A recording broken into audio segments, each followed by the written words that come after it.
Welcome in. This is the Bitcoin Crypto Weekly Close, and I am the Crypto Bull God. Thank you for joining me this week.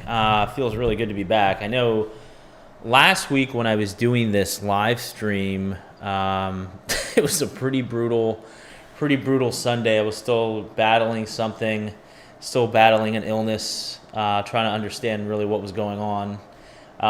So I was not myself. I remember laying in bed before the live stream, debating whether I wanted to come on or not, and trying to keep this up on a weekly basis. Thank you for everyone tuning in. Make sure to subscribe if you haven't. Hit the thumbs up button and drop a comment. Let me know what you guys are doing this evening. But really excited to be back on here, and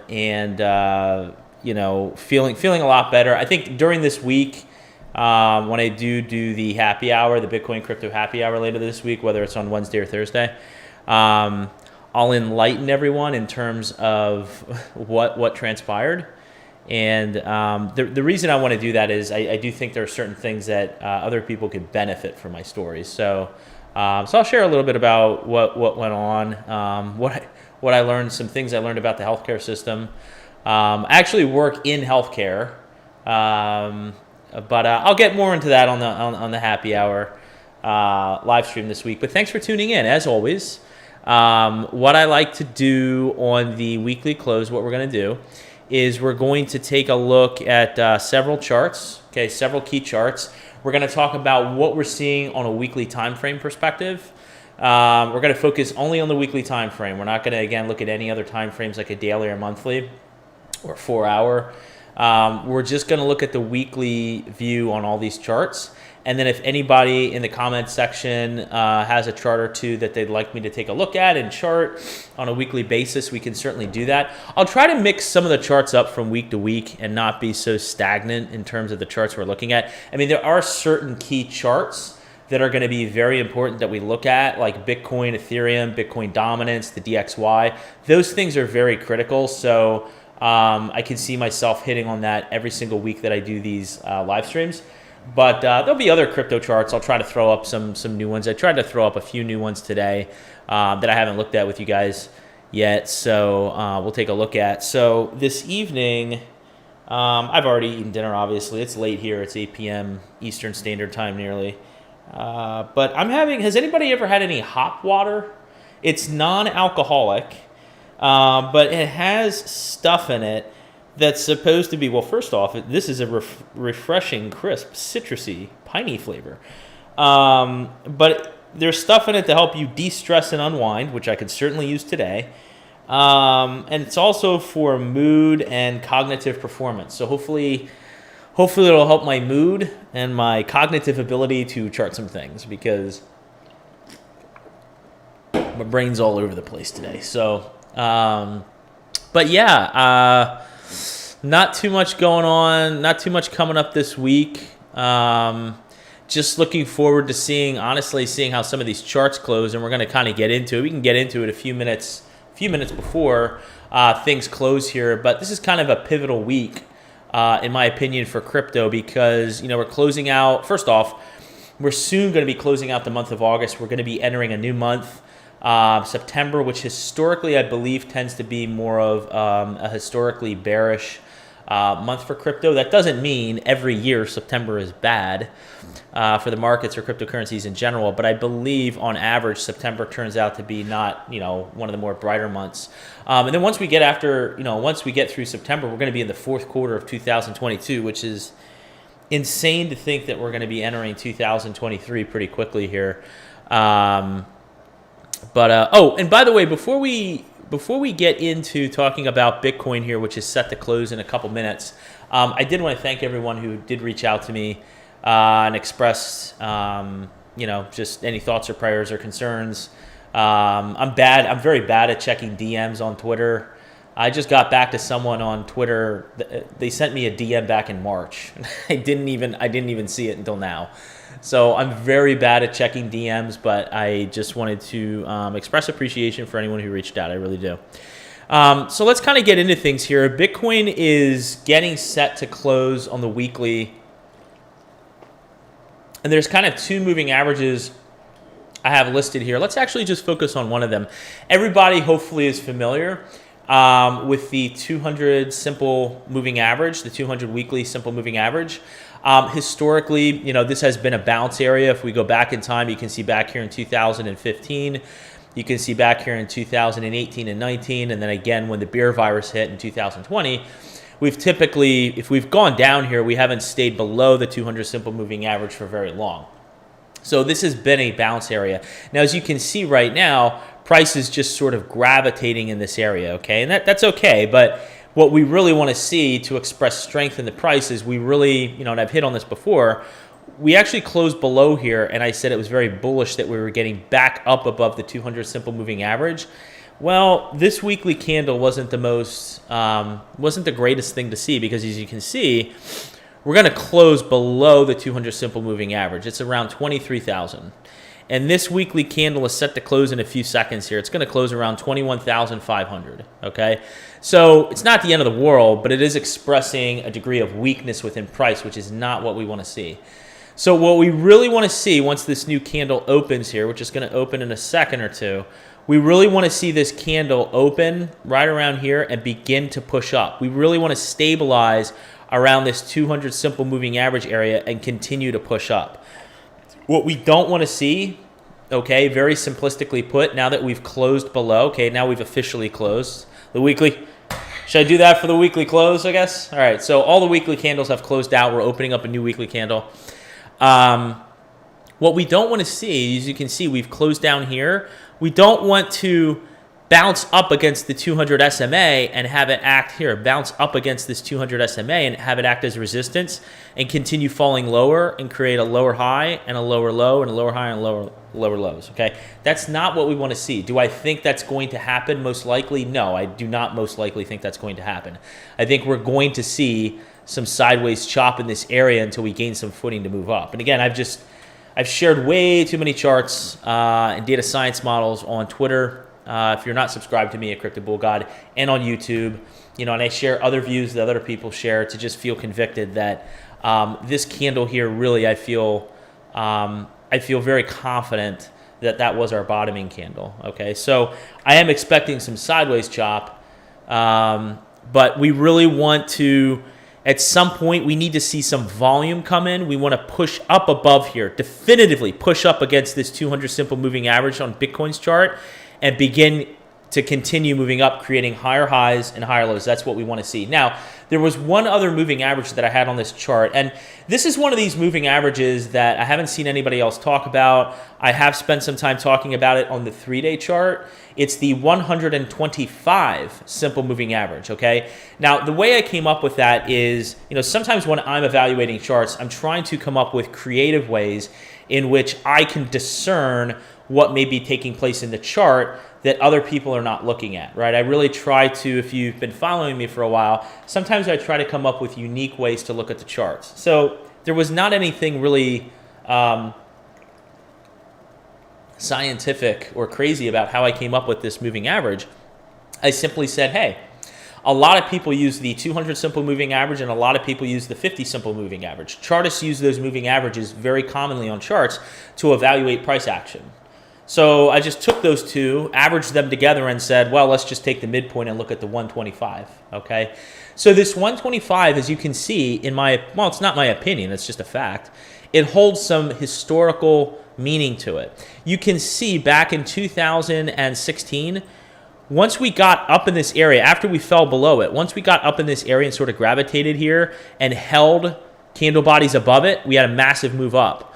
You can see we fell below it here, but once we had distinctive candle bodies that got above it, we moved up into about 14,000, right?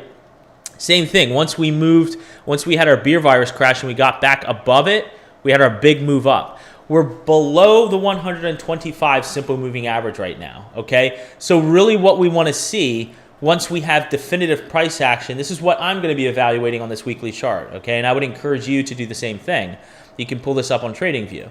Once we get some candle bodies that distinctively close with volume above this 200 SMA, okay, we need to get back above there.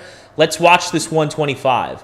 Once we get above the 125, we can feel convicted that based on history, we should see some sustained significant price action to the upside. So those are the two moving averages that I would look at on the weekly view for Bitcoin. Let's take a look at the Heikin Ashi candles. If you've been here for a little bit, you know these are candlesticks in the same fashion as another weekly view on Bitcoin that we looked at over here, but instead we're using something called Heikin Ashi candles. The Heikin Ashi candles are typically indicators of trend reversals, okay? Green is good, red is bad, okay? Green means a potential trend reversal to the upside. Red candlesticks mean a potential trend reversal to the downside, okay? It doesn't mean that when a candlestick turns green, we're shooting to the moon. It doesn't mean when a candlestick turns red, we're going to hell, okay? But they are a leading indicator to tell us where price might be going. Now, as you can see, and I've had a chart on TradingView that showed this, when we've interacted with the 200 simple moving average and when we went from red to green, yes, we had some periods where we did go red, but once we went green, you can see we had sustained price movements up, right? We got to the 200 simple moving average here on the Heikin Ashi candles. Once we turned green, this was a little bit of a fake out. We turned red, but once we turned green again, trend reversal to the upside, okay? Look at the beer virus 2020. We went to the 200 SMA. We turned green, a little bit of red, green, a little bit of red, sustained action to the upside, okay? And you can even see this little red candle here. It's not... There is no, and again, I've stressed this on this channel, and I would encourage you to quickly unfollow someone if they're telling you otherwise, but there's no indicator or no chart that's going to tell you with 100% certainty anything. All we're trying to use is we're trying to use the most useful data points that we can to discern what we can about future price action. That's all we're trying to do, okay? So in this case, what I'm saying is, again, we've come down to the 200 simple moving average. We've turned green. You see these green candlesticks here. We turned green, okay? But this prior close that we just saw here turned red, and we currently have a red Heikin Ashi candle. So we'll have to see how this kind of plays out. Are we going to get some sideways chop in here like I believe we're going to get? Kind of like what we saw, let's go back to 2019. Are we going to see something like this where we get a little bit of sideways chop and then continued movement up? Or, you know, will it result in something less likely that I don't expect, which is continued movement down and new all-time lows? Again, I am not anticipating new all-time lows. I believe the bottom is in. But I and nobody else know with 100% certainty, obviously, if that is the case. So another chart that I would keep an eye on, the weekly view for Bitcoin, would be with the Heikin Ashi candles. The Heikin Ashi candles. Very quickly, you can come up here on TradingView and you can go to... Shit, how do you actually do that? I forget now that I'm on the spot. This is like when a teacher calls on you in class and you completely forget. Oh, you click on the candlestick here, and there's all these different types of... you can even turn this, for example, we could turn this into a line chart, right? You could turn this into a line chart if you wanted. So you just click on this little funky button up here, and you can click on Heikin Ashi. Okay, let's take a look at Ethereum. For everyone new joining, please hit the thumbs up button and drop a comment. Honestly, I'd like to know who's here. So let me know, everybody who's here, people who are new, who I appreciate, and as well as viewers who are returning from prior streams and videos. I see Garrett. Let's fucking go. You damn right, CBG. Always coming up with the straightforward, logical information. Appreciate that. Crypto Ryan, I'll have to check out your channel. I believe you messaged me. I think we were chatting back and forth. And I apologize if it is you that I'm thinking of. I have not checked out your channel yet. I'm sorry. I feel like it's been the story of my life this year. There's been a lot of stuff going on. So I've been very, very busy, and mind is preoccupied, and trying the best I can to keep up with my content. But I do promise to check out your channel. So I will check it out, and thank you for the positive feedback. Thank you, Ryan. So this is Ethereum. One of the things I had pointed out on the last chart is we negated some of this negative divergence that we were seeing on the RSI. It looks like we've now back tested this line right here on the RSI. Let's not pay attention to the RSI for a moment. Let's actually look at price action. Price action is the most important thing you want to pay attention to. There isn't anything overly concerning in this chart. Now, at the moment, what we've done is we've created a low, a high, and we're in the midst of trying to create another lower or excuse me, another higher low, okay? So what I want to see now, okay, there was an important critical level around 1700, okay, that I said I really wanted to see us get above, and you can see we got above it a couple weeks ago. This week we closed below 1700 on Ethereum. Again, not bullish, not great to see, but not the end of the world. What I want to see is this major area of support right here between 14 and 1300. I want to see that hold, okay? So if we're going to create these higher highs and higher lows, I'm okay with this, okay? A high, a low, we've back tested a support, and now we come up and we battle test this descending area of resistance and battle it. What I'm not okay with, obviously, is if we come up here, okay, and we come down here, and then we have this act as resistance, the 1700 act as resistance now that we've broken down below it, and now we start coming down here. That would be very bearish, because what are we creating now? Lower highs and lower lows, right? A high, a lower high, a low, a lower low, okay? So we don't want to see that. Again, do I expect that? No. Is it possible? Yes. But what I am anticipating is, now that we've broken the 1700 area, I find it very likely that we're going to back test this area here between, it looks like the candle close above this area. And as long as we're doing that, we're still creating higher highs and higher lows on Ethereum. So still bullish for Ethereum. Matic is one of the bullish charts that I've put up here that I've shared with people. You know, and I've also disclosed that I've put in a weekly buy order on Binance US just to buy it every week. Again, even as a chart, as somebody who can read the charts, I can appreciate that I and no one can outsmart the markets. And one of the best things you can do, one of the smartest things you can do, and I encourage this to people who are novices that reach out to me for advice, just dollar cost average in, just DCA in. So it's a small amount for me, but every week I'm just not even paying attention to the price. I'm just buying it on Binance US. I'm not going to pay attention to it for years. It's nothing that I'm planning on selling anytime within the next 5 years. And I'm just going to stake it and earn a very nice interest rate on it. But anyway, let's get rid of this because it looks like it's breaking this ascending line of support. You can see there is a major area of resistance here right around $1.05 that we're trying to get above, okay? Now, once again, what we want to see from Matic, we've created a low, a high. Again, we can come down to this area here. We can come down to 57 or 65 cents and create a low there.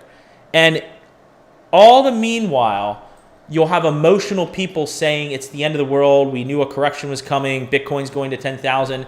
Let me ask you something. If price went here to here to here and then started bouncing again and came up to here, what is happening?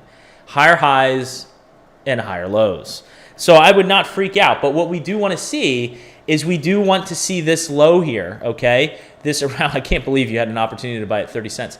We want to see this low here around 33 cents in Matic hold, okay? Now that we've gotten up here, we can kind of come back and back test some support here around maybe like 57, 65 cents. But we want to come up and break this $1.05 area so that we can eventually back test $1.74, okay? That's what we want to see, watch for in Matic. The next chart, who else is joining me on this live stream? I only see two gentlemen who have reached out and acknowledged the live stream. Please drop a comment and let me know who you are. I'm having some non-alcoholic hot water for all those who are just joining. And thank you for joining the live stream. I appreciate your viewership. This is, could you imagine holding this asset? This is Cardano, by the way. Could you imagine holding Cardano through all this bullshit? Could you imagine? That was 2000. Wow, that was the end of 2018 going all the way into, wow, the end of 2020. Holy shit. Price was basically just hovering around like 5 cents, 10 cents. Yeah, that's when you know you're invested in something, if you just hold through that. So for Cardano, what's going on here? Well, there's a major area of support that we back tested here around 40 cents. How did I come up with that? Well, it's not magic. It's a little bit of science and art. See, we bounced here. Well, this is a prior area of confluence, okay? Very easy to draw these trend lines. So how you're drawing areas of support and resistance depends on the time frame you're looking at. In this case, I'm looking at a weekly view, okay? I got the shorts going on. I always got the shorts going on. So we're looking at the weekly time frame, and what I'm trying to discern here is where there are points of price confluence.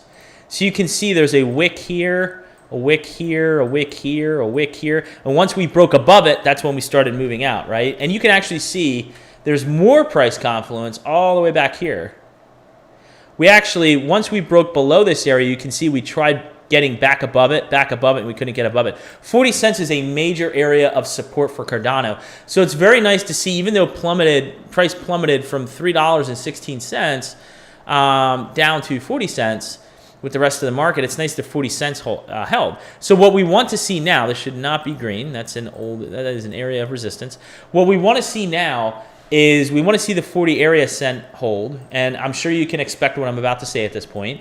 We want to back test this area to create new higher highs, right? We want to get back above the 85 to $1 mark, okay? We want to create this as support. Turn these red lines into green lines. Get back above them, okay? So that's what I would watch for on Cardano. Jordan, what's up, brother? No, I'm not having an alcoholic beverage. Are you? Please share whatever you're having. I'm just having a non-alcoholic hop water. It is lime hop water, and it's actually very good. It's to help me relax after this live stream so I can fall asleep. We haven't looked at XRP in a while. Let's take a look at XRP. You know, XRP, at some point, you know, there's all these ideas of videos that I want to create, and XRP is definitely one video that I wanted to create. The curious case of XRP. XRP, unfortunately, has been one of the worst performers. Also going to do a video on OG coins, and XRP is going to be in there. It hasn't even broken its prior all-time high. Depending what exchange you look on, hey, nice beer choice there, my friend. A Rogue Dead Guy Ale. Nice choice. I've had that. So, you know, depending what exchange you look on for XRP, you're looking at all-time highs between like 335, 354, 355, and 385. This is Poloniex, and the all-time high here was 354. You can see we only got up to like under $2, okay? So it's been a very weak performer. But the thing we do like to see here is we do like to see this trend line hold, and that's what's going on right now. So really, what we want to watch for, and we did backtest a prior area of major support here at 32 cents, and it held, which is really good to see. You definitely wouldn't want to see XRP going below 30 cents and feel like you're in the year 2018 again, where it's at 20 cents. It'd be a little disheartening. It's already disheartening enough it's at 30 cents, okay, quite frankly. But what you want to see is you want to see us begin to battle test this 57 cent area and this descending area of resistance. You can see it's not magic. Look, you can see how I have this drawn here, okay? The gray line's from up top here at the all-time high. I just have it coming down here through all these wicks, okay? But this is the next area. So there's what I would say for XRP, okay? If you're holding XRP, it's sitting right now around, where are we at? XRP is at 34 cents, okay? It's been at 34 cents for the past 10 years. So XRP is at 34 cents, okay? So what you want to see is you want to see price really, how it reacts with this whole region. There's a descending area of resistance. There's 57 cents and 77 cents.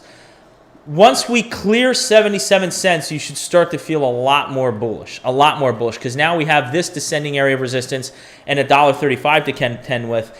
But these three main areas of price confluence are major. So we really want to get above those areas to feel convicted that we're seeing a potential trend reversal in XRP. The sister coin XLM, I've tweeted about this quite a bit. This actually hasn't been a great performer, but it has been a stronger performer relative to XRP. You can see, depending on what exchange, again, that you looked on for XLM, here for Binance, it looks like price wicked up to $1.05. I think on other exchanges, though, it was more in the 78 to 80 cent area, which is where we actually hit here. So our all-time high, the last time we hit our all-time high for XLM, the highest high we saw in the last bull run, the last third wave of the Elliott wave, was up here at 78 cents, okay?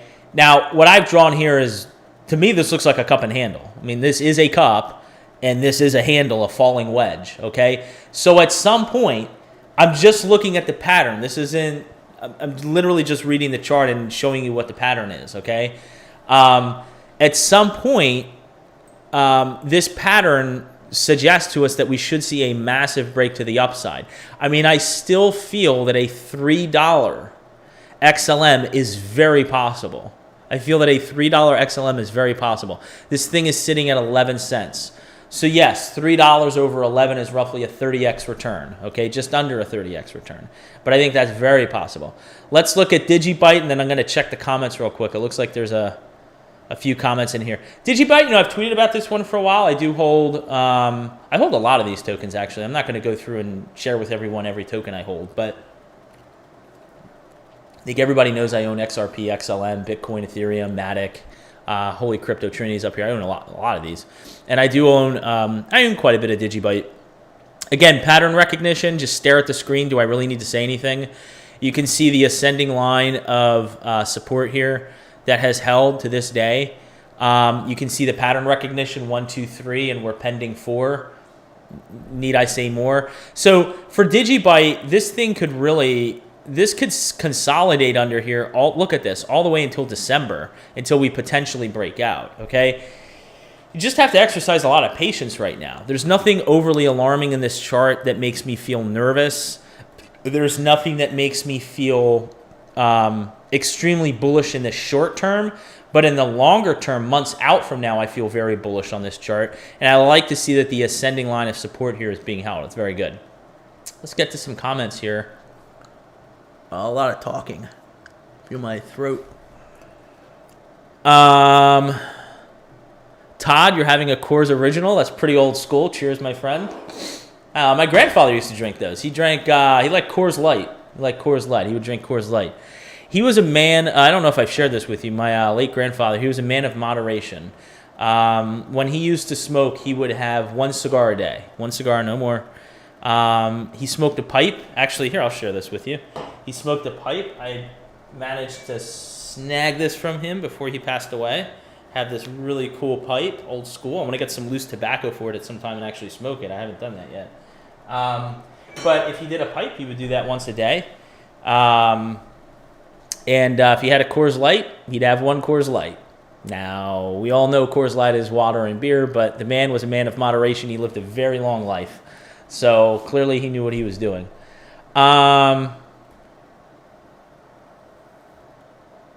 Yeah, Ryan, I mean, it's I don't see XRP going that low. I don't see it going to 10 cents or lower. And honestly, it's absolute speculation on the price in 2024-25. I was the first one that came out. I had some very bullish expectations for XRP before that Black Swan event. So just as a reminder, and I don't take any of my YouTube videos down, so you can go back and take a look. I had some very high price targets on XRP. But once we had our Black Swan event, let's actually go, since you brought it up, real quick. Let's get off a weekly time frame just for one moment. Let's go to a 2-month time frame. Okay, this candlestick right here, this is about the most bearish candlestick you could get. Okay, there's a thin red body and a huge long wick that went up here. And when I saw that, I thought, and then the way price went up and came all the way back down, I'm like, I have to reevaluate my price targets because they don't seem really that realistic, this bull run. So could XRP someday see $15? Sure, but I'm not ready to say it's going to happen that soon. I'm already on record in terms of what I think XRP will reach this bull cycle. I don't think it's going to get anywhere near $15, but we shall see. I think we get big 500% moves to capitalize on. Yeah, I would say depending on, you actually, Ryan, you're raising a good point. I wanted to touch on this real quick for everybody before we get back into these charts. And this is actually, we're going to look at HBAR next. I really want you guys to keep in mind, so I don't know how many of you are on Twitter, but really keep in mind when you're reading some of the tweets that are out there, there's different perspectives. You have to really think for a moment what perspective someone is coming at it from when they're talking about a chart. There are some people who tweet and will be alarmist and say something is bearish or mega bullish, but they're talking about a 4-hour time frame. okay? And then there are the people who post charts, and they're, from a more macro perspective, zooming out on monthly and 2-week charts, okay? So really understand the author's intent of who the audience is for the tweet. It's so imperative. And I made this point that when people were freaking out here on Bitcoin, let me run through an example here, and I'll actually run through the numbers just to illustrate my point, because not everyone's going to get this that's really solid with math, okay? What's up, Brendan? What's going on, brother? If you're buying Bitcoin anywhere at these levels, okay, the question I would ask you if you're an investor is, would you give two flying fucks, okay, if you bought Bitcoin at 23, 24, or 20, let's just say 21. 21, 23, or 24. Those are about a 10 to 15% difference in price, okay? Just to illustrate my point, 24 divided by 21, yes, 14%, okay? Just keeping me honest on the math. I can do it in my head, but just want to show you. You're talking about a 21, 23, or $24,000 Bitcoin. In the long run, does it really fucking matter? Let's ask that question back here. And this is what I was trying to relate it to, was back here in 2019.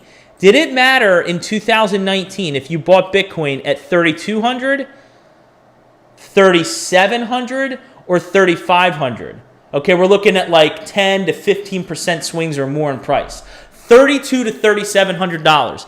Did it really fucking matter if you bought Bitcoin at 3,200 or 3,500 or 3,700? Did you really care when we ran from that price, if you were smart enough to hold it from here up to here? Did it matter? Really? Ask yourself that, okay? So for all the people that are putting things out on Twitter and putting things out on YouTube for clickbait, everybody is fighting for attention on YouTube. Everybody needs viewers, and everybody needs more followers on Twitter, and everybody fights for that bullshit. And it's comical to me sometimes. But really ask yourself, first off, what's the intent of the author on Twitter or YouTube, and who's their target audience, okay? And ask yourself some big questions like, why am I in this market? No one's going to be able to time these things perfect. If I was able to time these things perfect, I wouldn't be working a full-time job right now, quite frankly. I'd be doing this full-time, okay? I'm not there yet, okay? So, but really ask yourself, if you are invested for the longer term and you see the longer term perspective, okay, and you feel like a year, 2, 3, 4, 5 years out from now, things are going much higher, it should not matter to you if you buy Bitcoin at 21 or 24,000. It doesn't fucking matter, okay? If you're buying it at the 200 simple moving average level, it is a generational buying opportunity, people. Like a generational buying opportunity. And it just floors me when people get so emotional and lose track of this stuff. Like I'm beside myself when I see some of the bullshit I see on Twitter. Going on a little much needed rant there. Thank you, Ryan, because I wanted to talk about that. So I appreciate that. HBAR, we'll get into the Holy Crypto Trinity update. And then I'm going to get back to some comments I see coming in here. So again, long-term area of, you can see with the orange circles, a long area ascending line of support is still holding. I don't see nothing really new to comment over last week, okay? This is holding. We just want to see our descending area. The major thing is to get this descending area of resistance here broken, okay? This black line. That's what I want to see for HBAR. Once sort of a similar story. Let's get off the RSI. You can see, ignore the red arrows from now. I had tweeted this out. Pattern recognition was something. You can see this ascending line of support has held. I don't see anything that's alarming me with Harmony One, okay? We have all these major areas of resistance we need to break through between 9.5 and 4 cents. And then we have this major area of descending resistance. Now, this looks, okay, the only difference between these two is this descending line here, okay, the gap here is a lot smaller than the gap here. So the question is, why is that? Is it because Harmony One was a worse performer? No. It's because Harmony One ran up a lot harder than HBAR, and it fell a little bit harder, okay? So there's more ground to make up. There's more potential upside, in my opinion, to Harmony One than there is HBAR. It doesn't mean that I don't love both projects. I am an HBAR-barian. I'm a Harmonaut. I'm just stating a fact that there's potential, not saying definite, but potential more upside to Harmony One. Plus, it's a smaller market cap as well. Mana, okay? Again, we've kind of adjusted the area of ascending line of resistance here, given that we kind of temporarily fell below it. I originally had it drawn like this. You can see we wicked perfectly on it. It's not invalid to go like this.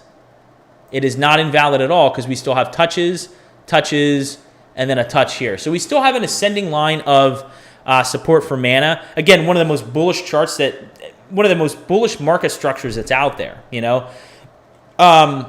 We have a major area of resistance we need to get through. It's this line right here, okay?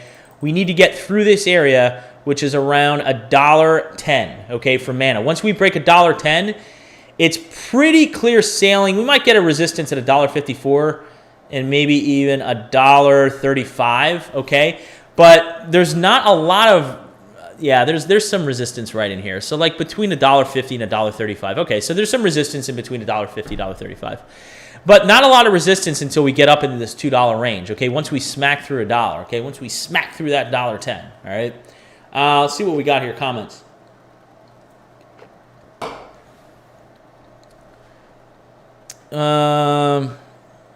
Todd, my friend, I'm going to have to disagree with you. One of the things, and I'll hit on this with XRP, is I really want you to think about this. No one's talking about this, okay? And again, this is coming from a Ripple and XRP supporter, okay? If no matter how the SEC lawsuit goes, and I do feel like Ripple will win the case, I think, I'm on record saying I think the lawsuit was, absolute garbage, total bullshit, okay?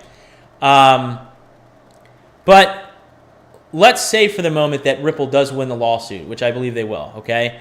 There's still something called reputation and reputation damage that is done from that. An American company that's looking to innovate the financial technology space with remittance payments was sued by the Securities and Exchange Commission. That's a huge tarnish on them. Whether right or wrong, okay? They have reputation to restore and rebuild, and companies might still be a little hesitant to onboard them. It's not like, I don't think for 1 second they win the lawsuit, the floodgates are opening up and everyone's going to use XRP now. I don't think that for 1 second. If the price does temporarily pump, if you're looking for a shorter term trade, I think it's a sell the news event because it's going to pump and come back down, okay? You really have to take a longer term perspective. Do I think that there are potential future successes with the technology and it will do very well for itself? Yes, I do feel that way. But I don't feel as soon as the lawsuit's done that the price is just going to explode to $20. I really don't think that for 1 second, not one iota. I feel like I'm just being very logical about it. How are we looking on Solana? Okay, so Mr. Johnson, thanks for the question. So just looked at HBAR. Hopefully that helped out.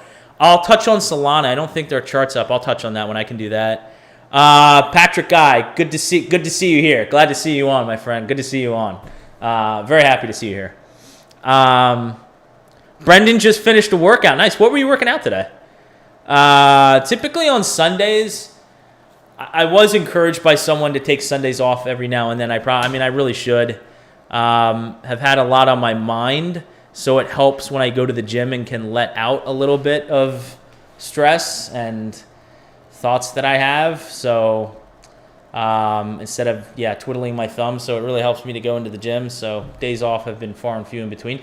But typically when I go on Sundays, I'll do chest, just flat chest, narrow grip bench, regular bench. My bench press sucks right now. Got an elbow issue. Do some ab workout and maybe a little bit of, maybe a little extra arm exercises, bicep exercises on Sundays. Just some light cardio, nothing too crazy on Sundays. Thanks, Todd. I appreciate that. Per your comment, I'm glad you see through that. I really am just trying to help everybody out. I love doing this stuff, which is why I'm trying to get more content out. I'm trying to do more live streams. I'm trying to do more videos to the extent possible. It looks like I'll probably have some more time to myself. So I should be able to get more content out. But no, I really enjoy doing this stuff. So I'm glad that you find value in it. Let's get to 3 other charts. And someone asked about Solana. You know what? Let me pull up Solana, actually, because I don't want to forget. I did that last time. Someone asked a question and I forgot and I felt bad. Let's take a look at Solana. I'm surprised I didn't pull this one up before. Let's get rid of this. I don't know what I was doing. Okay. Looks like the stochastic RSI might be topping out and crossing. Let's see what we got here. Let's see what we got. So we have a descending area of resistance right there, okay, that we need to break above. So we need price to push back up here. If I had to draw an area of support, there's like a zone. It's you know, and I say this to you guys all the time. You know, it's not about drawing perfect lines. It's about drawing a zone. So, you know, I draw it right along here. So between 23.5 to $24.5. We just about wicked there. Yeah, we just about wicked there. So we essentially touched this area of resistance. So really what we want to see, I mean, this is really straightforward. We created a low here, right? We created some highs. We couldn't get, it looks like we had problems getting above like 47 bucks, 47, 48 bucks. Now we're coming down. It looks like we wicked right off of here a few times around 32. So maybe what we can do is create another higher low, right? A low to high, higher low around 32. And we really, what I'm looking for on Solana, this is what you want to look for on the weekly on Solana. Look at this descending line of resistance, okay? Descending line of resistance. We want to break through this area. And depending when we back test it, it all depends when we back test it. You know, if we come up here, for instance, if we come up here at the end of September or the beginning of October, it's at 68 bucks. If we come over here at the end of October, it's at 62, right? It's a moving line. It's descending. It's coming down. But for Solana, it's all about not taking out this low here, which is at about $26. We want $26 to hold. And the only way that would break, in my opinion, is if the rest of the market started caving in on itself and creating new lows, which I'm not anticipating. But we really want to see this descending line of resistance. We really want to see that back-tested price to come up there and battle it. You know, one of the charts I've pointed to that started front-running the market, beautiful market structure, and I still own a little bit of this. That's an ugly chart. Or that's an ugly, I don't know what happened there. Sometimes I pull shit up on my phone on TradingView and it gets all messed up. This was a descending line of resistance on Quant, right? Look what happened. We tested it. We bounced up. We back tested it. See the back test right here?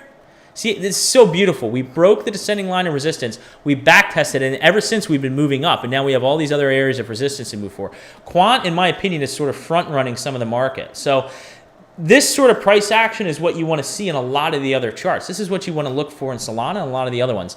Let's look at a few other charts we haven't, I don't think, looked at before. If we have, I apologize. This is actually synthetic, or synthetics. There's a major band of resistance here in between $4.20 and $3.40.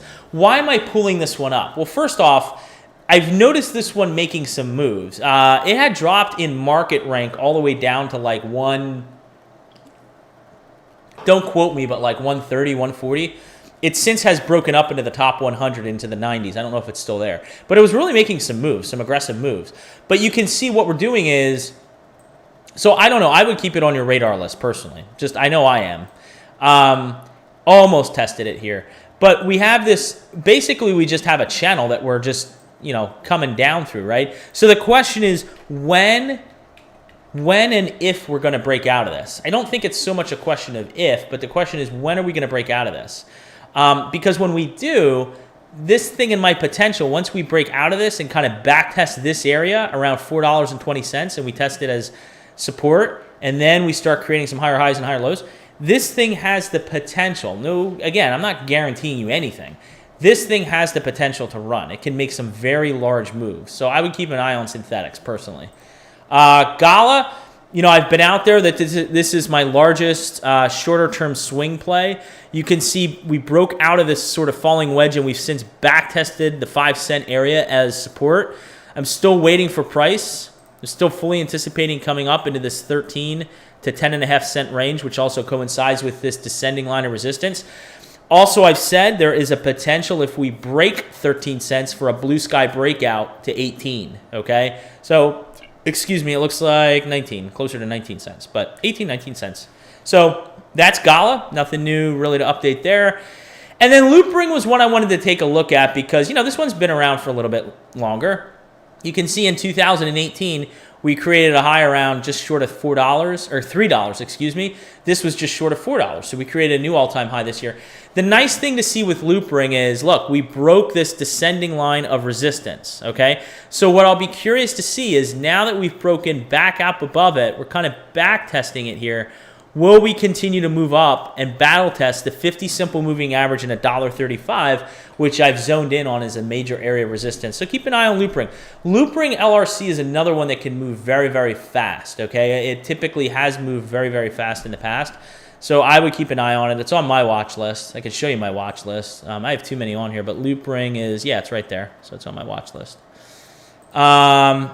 Any other questions before I start getting into some additional charts? Let's see what we got here. Nothing new. New other charts. Guys, if you're new joining the channel, please hit the thumbs up button for support. Drop a comment if there's anything that you want me to chart on a weekly view. That's what I'm focused on for the weekly close. Feel free to drop that, and I'll take a look at it for you guys. And gals, if there's any gals here. Does anybody say gals anymore?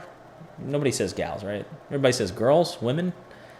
Sometimes I still use the word women or girls when it doesn't make any sense to use it. And it's really a lady and it's a woman, and I'll say girl. I don't know why, because girl is like younger and a woman is more mature. And I'm going on a tangent and doing that thing where I'm not making any sense. Let's get back to the charts here.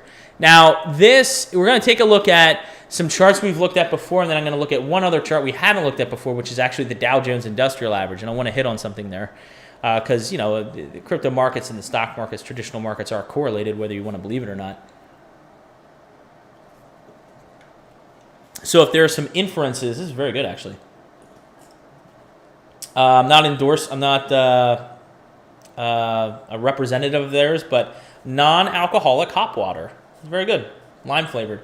I did try their regular flavored water, and it didn't really taste that good. You want to get the flavored waters. The non-flavored are not too tasty.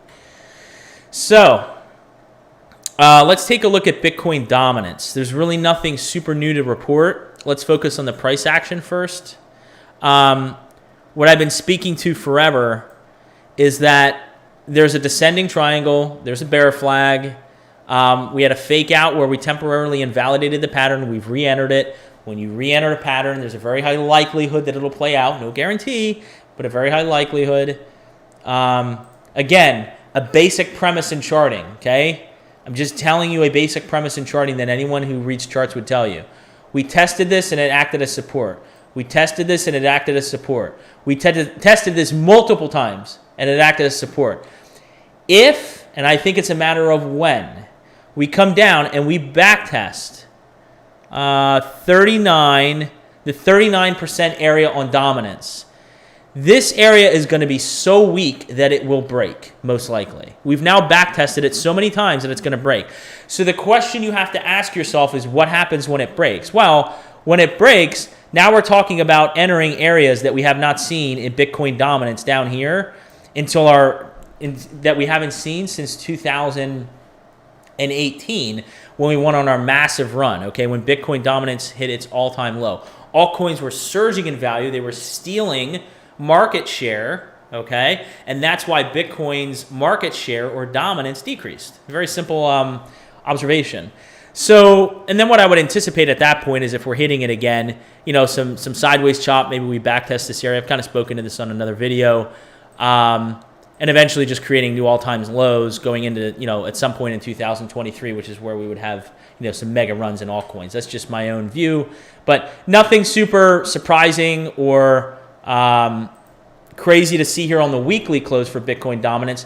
We're just sort of gravitating in between these lines here that I've spoken to before. As far as the MACD, let's look at the MACD. Now, you can see we've crossed down. The last time we had a major cross down in the MACD, this is when we ran and we had a large alt season in 2021. So it is something to keep in mind that we were green this whole time, and there's no indicator that's going to tell you with 100% certainty. Thank you, everyone who has joined. Hit the thumbs up button. Let me know if there's anything you want me to chart or if you appreciate the content. Drop a comment. Let me know you're here. But the last time, while there's no indicator that tells you with 100% certainty what's going to happen, this MACD turned red, we're turning red again. So it's something to keep an eye on within Bitcoin dominance, okay? And I'm just surprised. The thing that I'm really surprised about with this chart is there's no certainty with how this chart's going to play out. There's no certainty with how any chart's going to play out. But I'm really surprised there's not a lot more people on Twitter or on YouTube channels that have spoken to this pattern and what's going on with dominance. I mean, no one, I don't feel like anyone's really speaking to this. I'm very surprised by that. So here's something else that's good to see, encouraging to see, and I pointed this out. Again, while other people are looking at USD charts to tell them what's going on in the market, you know, if you're tuned into this channel and you follow me on Twitter, you're looking at things like the DXY, the dominance, and you're looking at relativity charts in relation to Bitcoin. There's nothing but strength that is being shown here with Ethereum. Look at this. It's the same thing that I've been speaking to. We've negated some of this negative divergence on the RSI, and price action on the weekly here. Let's get off this auto scale. It's starting to piss me off. You can see we have a descending line of resistance here that we're challenging, and I fully expect that at some point we're gonna break up and backtest this prior all-time high in dominance and potentially create new all-time highs in Ethereum dominance. Again, if we were in some massive bear market and prices were just going to be suppressed and we're not going to see new all-time highs in Bitcoin until 2024 or 25, look, Ethereum dominance right now would just be, it would be creating lower lows and lower highs. It would be breaking this descending line potentially. It just wouldn't be doing well, and that's not the case. That's not what's going on, okay? This is very encouraging right now to see what's going on with the relativity chart. The total cryptocurrency market cap view, this is actually a 6-week view. I need to get off this. I had posted this on Twitter, pointing to the emotional state of the market, that every time we get down to this rising trend level, everybody freaks out and says it's time to sell. But, I mean, that's human emotion for you, right? So let's look at the weekly. Sorry, the chart's a little messy. But as you can see, this ascending line of support has held. Nothing too crazy going on here. The next thing that we want to see, okay, we want this ascending line of support to hold. We don't want to take out the lows here at about 770 billion. And it's really about breaking this 1.28 trillion and this descending line of resistance, right? So we really want to come up here, break here with volume, and break here with volume. Maybe back test, and then start going back up, right?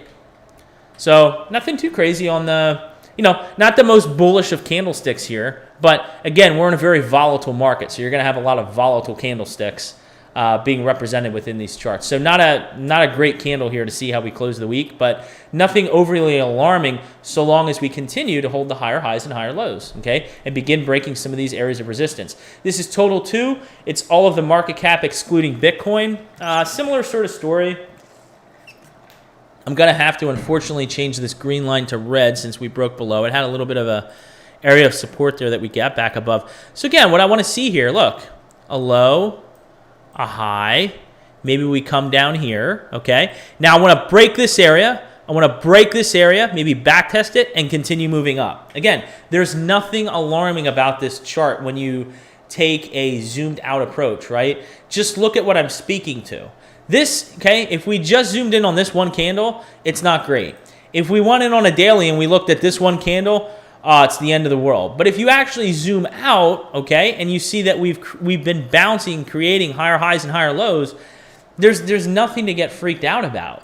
You just have to remove your emotion and just evaluate the charts, which is hopefully what I'm helping to do.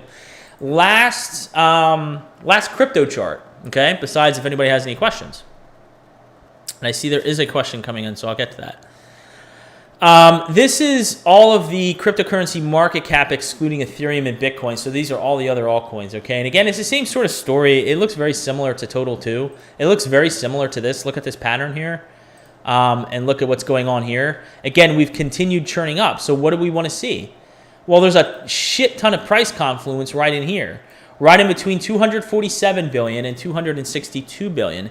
And then we have a descending area of resistance here, this black line. So it's just about battle testing this area. We got to get above it. Once we get above this area, got to watch out for the drawings because we all know what happened that one time. Once we get it back above this area with volume and we back test it and hold it with candle bodies as support, that's when you can really start to feel bullish that now we're going to Now we're going to start to take out the prior all-time highs. Now we're going to battle test it. We're going to create new all-time highs. So just remain patient. There's nothing overly concerning about this chart that I see right now. Let me express to you what would be concerning to me, just so that make sure that I'm being clear. Okay, a low, a high, okay? Maybe we come down here and we're creating another lower, a higher low. Okay, that's all good. There's nothing concerning. What would be concerning is we come up here, we come down here, up here. What are we doing? Again, lower lows and lower highs. Lower lows and lower highs. I don't know why it came out like that. But that would be concerning, but that's not what we're seeing right now. So I don't see anything. I'm not stressed out. I'm not worried. I'm not getting emotional about this. Let's look at two more. Actually, before we look at the last two charts, I think there might be a crypto question, crypto-related question. Brendan, I have no idea what you're talking about there. Muris, I have no idea. Charts are great until they break. Well, you can't. The great thing is charts actually, let me correct you on one thing, Brendan. Charts do not break. Market structure can break. So you can draw something, for example, you could have an ascending line of support, and if price starts to break below, okay, the ascending line of support, the chart isn't broken, but the market structure is broken. I think that's probably what you meant. But yeah, charting is beautiful, and the great thing is, and it comes very natural to me looking at it this way, just as a mathematical sort of guy. I love it because there's no guarantees on anything. You're just using probabilities to try to make inferences about what's going to happen moving out, right? You're using price indicators and price data to make logical decisions about what may be most and least likely. I mean, that math is my number one love. So to me, charting just makes so much sense. Okay, Brendan, that's what you meant. Okay, thank you for clarifying. I figured that's what you meant. By the way, clarify what mu hears means. I have no idea what you're talking about there, buddy. I have no idea. So Crypto Ryan, only other person I've seen talk about new lows in Bitcoin dominance with reference to prior moves of the same wave structure is BCB. But didn't you guys have a fallout? I don't know if you've seen his stuff. I didn't have a fallout with anybody. I don't want to get into crypto Twitter drama. Long story short, I used to follow his content and started getting a little mixed on it. Felt it was a little hypey. Kind of felt a little mixed on it, but I still followed much of his content and thought for the most part that a lot of his charting was really good. I thought he did a nice job. And he blocked me on Twitter for some reason. I can't tell you why. I have no idea. I reached out to him and actually asked him for his input on something. I've done that with other people. I've done that with Credible Crypto. I've done that with TechDev. I've reached out and asked for his input on something, and he blocked me. So I have no idea. He never responded to me, but that's that. And we'll put an end to the crypto Twitter drama. Listen to... Oh, that's Spanish for women. I did not know that. Well, my Spanish is not great. I don't know if you've been here for a while, but my Spanish is not great. So, Jordan, listen to analysts that found historically the fourth quarter of the second year of a... Okay, no, wait, hold on. This is like... I feel like this comment is going back to Spaceballs. You are my... what was that? You were my father's cousin's sister's former roommate. Listen to analysts that found historically the fourth quarter of second year of a presidential term through the second quarter of the third year were the best performing quarters. Actually, that's really interesting. So what you would be suggesting is the fourth quarter of this year going into the second quarter of next year would be the best performing. That's actually really interesting. I'll have to look that up. I gotta keep that in mind, Jordan. I'll have to look that up because I like interesting facts like that. I mean, I like if there's historical data to provide evidence for that, I'd be curious to look into it. Looks like we do have a charting question, which I will try to get to in a moment. Thank you for the question, Astasi, thank you for joining. For everyone new who has joined, please hit the thumbs up button. We only have a few more charts to go through, and then we're going to call it an evening here. DXY, just to show you how I came up with the W pattern formation here. This is on a 2-month view, but as we zoom back out on a weekly here, you can see this thing is still, it does not want to cool off. Now, what you want to see is, this is what you want to see if you want to see things in equities and crypto turn around. We created a high here and a low. We don't want this candlestick to break above here. We do not want that. Whoop, whoop. We don't want that, okay? I'll tell you what we want to see. We want to see this top out maybe here and then come down here and create a low and then come up here and then create another low. Because what are we doing? High, lower high, low, lower low, lower. That's what we want to see. So the DXY is still expressing some strength. We'll just have to see what happens over the coming weeks here. But obviously there is a direct correlation, a positive correlation between the direction that the DXY goes. Hopefully I said that right. Positive correlation.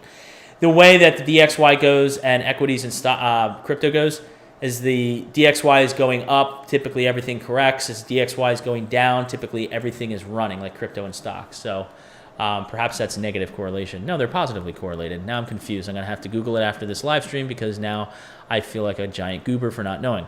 This is the stock market. This is the Dow Jones Industrial Average, and then we're going to get into I almost said Twitter question. That takes me back to the CBG podcast days. We're going to get into Twitter questions, and then I would pause the podcast and go into the Twitter questions and start answering them. Things evolve, right? You change the channel around. You try different stuff. Now I live stream. I gotta thank everyone. At least there's nobody here really that trolls me. I haven't gotten to the point.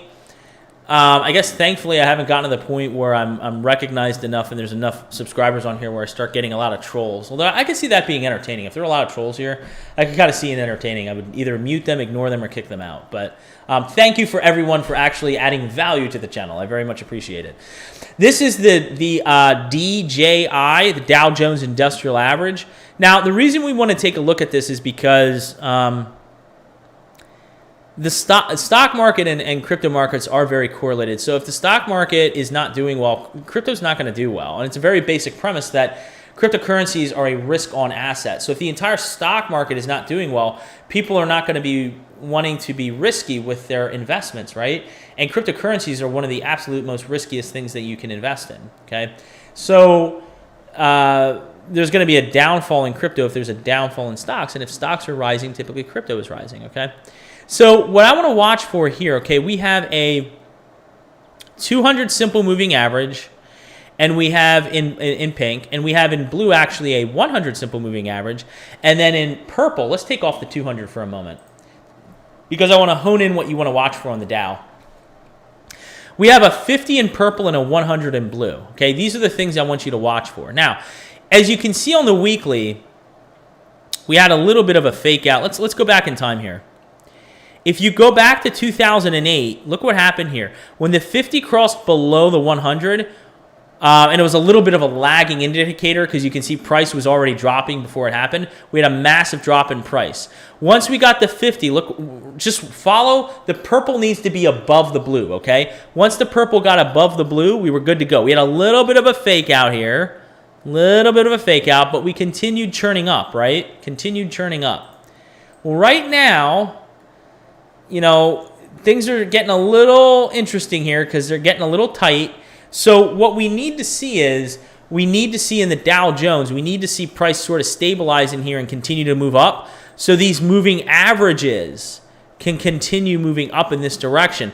Because what would happen is, in the short term, if price continued to move down, it would cause the more recent moving average, the way it's calculated, it would cause it to decrease in value, and we would get a negative cross here, which would not be good based on history. We don't want to see that. So on the Dow Jones Industrial Average, what I would do is I would pull up a weekly chart, and I would pull up a 50 simple moving average and a 100 simple moving average, and just watch those two lines to make sure that the 50 is staying above the 100. That's what I would watch for. We're trying to get back above this 50. You can see we wicked above it, and we have, we essentially have a, descending line of resistance there, okay? So we really need to break above, break above the descending line of resistance and continue moving up. Same sort of story that, I was talking with for cryptos. So I think we have one chart to chart out here, which I'll do very quickly, and then we're going to call it a day. Because it's my bedtime. I don't know about you, but I don't go to bed late. All right, so we're going to pull up the old blank chart. This was Shiba Inu that we took a look at before, I think on the last live stream. Or the happy hour. I don't know which one. No, it would have been the live stream because I didn't do a happy hour this week because shit hit the fan this week.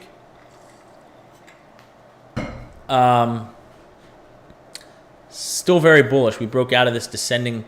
on SHIB, real quick, since I pull it up here, we broke out of this descending line of resistance here and have since remained above it, which is good to see. So let's get into PYR. I don't know what the hell that is, but we're going to take a look at it.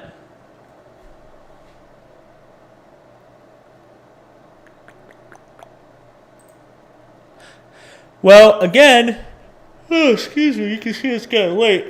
Thank you for all 3 people who are still sticking with me because I am zoning out here, and I appreciate the viewership here. Now I'm going to keep it on a weekly because again, on these live streams, I really am aiming to keep the content from a time frame basis on a weekly perspective. But let's get off price indicators. Not a lot of price data here, by the way. Astasi, there's not a lot of price indicator or not a lot of price action here. Really, what we want to see. No, we don't really. That's a little too tight. I wouldn't draw that. First off, we have a descending line of resistance we need to break above. It also looks like, you can see this clear as day. Look at the price wicks. You see these price wicks here? Those price wicks are expressing volatility and expressing the fact that there's weakness. There's weakness around this whole zone here. There's this whole area right around here that we can't seem to get above. So what we need to do on PYR, we need to push up into this area and begin to break it, back test it as support, and continue moving up. Let's look at what those areas of resistance are. 4.5, we're going to call it $4.50, $4.90, and $5.35, okay? And we also have this descending area of resistance. We really need to clear $5.35 to feel convicted that we're starting to sort of change things around. Then we can talk about entertaining areas more up into the $8 range, and then heading up into not a lot of price data here. This is a little challenging. $8 range. We can also take a look at, the $17 range. You can draw areas of resistance here all day. I like the price confluence right there.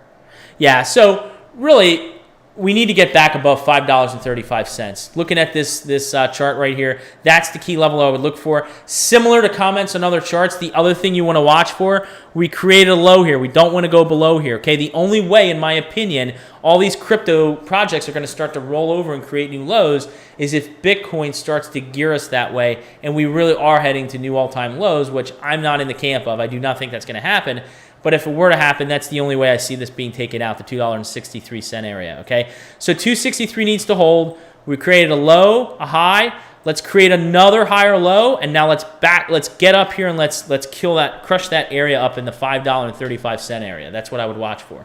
So for everyone who has tuned in, thank you for the engagement. You know that I appreciate you tuning in every single week. Look for a few more videos this week. I'm gonna do the Bitcoin Crypto Happy Hour either Wednesday or Thursday. I'm still trying to gauge the right day for that. Honestly, with the way my schedule is right now, I could do either day. I could do Wednesday. I could do Thursday. Whatever the hell day I want to do. So, and I did do a poll on Twitter. It seemed like it was about 50-50 what day people preferred. So I'll try both days out, see where I get more engagement, just kind of give it a feel. The other thing I'm going to do is actually write a specific list of the thoughts I've had in my head of the few videos that I want to do. And I'm hoping I can get at least one of those TA videos out. So look for the Bitcoin Crypto Happy Hour video this week, live stream, Wednesday, Thursday.